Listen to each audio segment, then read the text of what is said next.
Hey, we're Justin and Jessi from Floyds and the Damn Van, and this is our tiny home on wheels.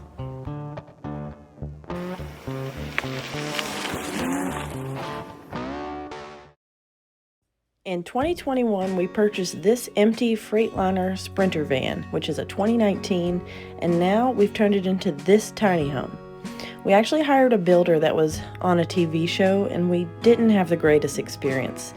We had to fix a lot of things that went wrong, and I'll actually link that video above. You definitely don't want to miss that story. It shows the 170-inch wheelbase Sprinter for the extra space inside. Because we've got 2 dogs in this van, oh, and also a hairless cat. On the roof rack, we've got 5 100-watt solar panels. Inside, you'll see that we've got a full kitchen, an almost king-size bed, and a full shower. Our Natureshead Composting toilet is removable, but to be honest, we never actually use our shower. In our kitchen, we've got a 2-top induction stove and a sink with filtered water. Below is our refrigerator, which is on a slider, and it's a Dometic with an ice maker, but we actually don't ever use the ice maker because it uses extra electricity. But we don't have any issues with this because it's got plenty of space.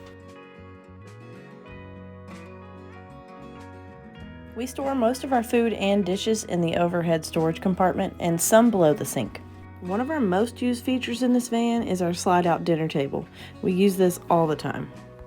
Something we couldn't live without in this van is our MaxxAir Fan. This is how we and the pets stay cool. We also have a Dometic air conditioner, but we never use it because we'd have to be plugged into shore power. Probably our favorite upgrade is this van wife shelf. Lots of storage, plus it's got a curtain rod.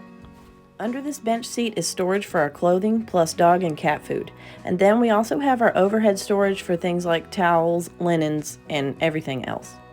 We have a full-size cat litter box for Harry just behind him here in this pet door. We're able to open the main door to clean it when needed. I hope you all enjoyed this mini tour of our tiny home on wheels. Don't forget to subscribe and hit that bell notification so you'll be notified about new uploads as they hit every Sunday. We'll see you guys soon.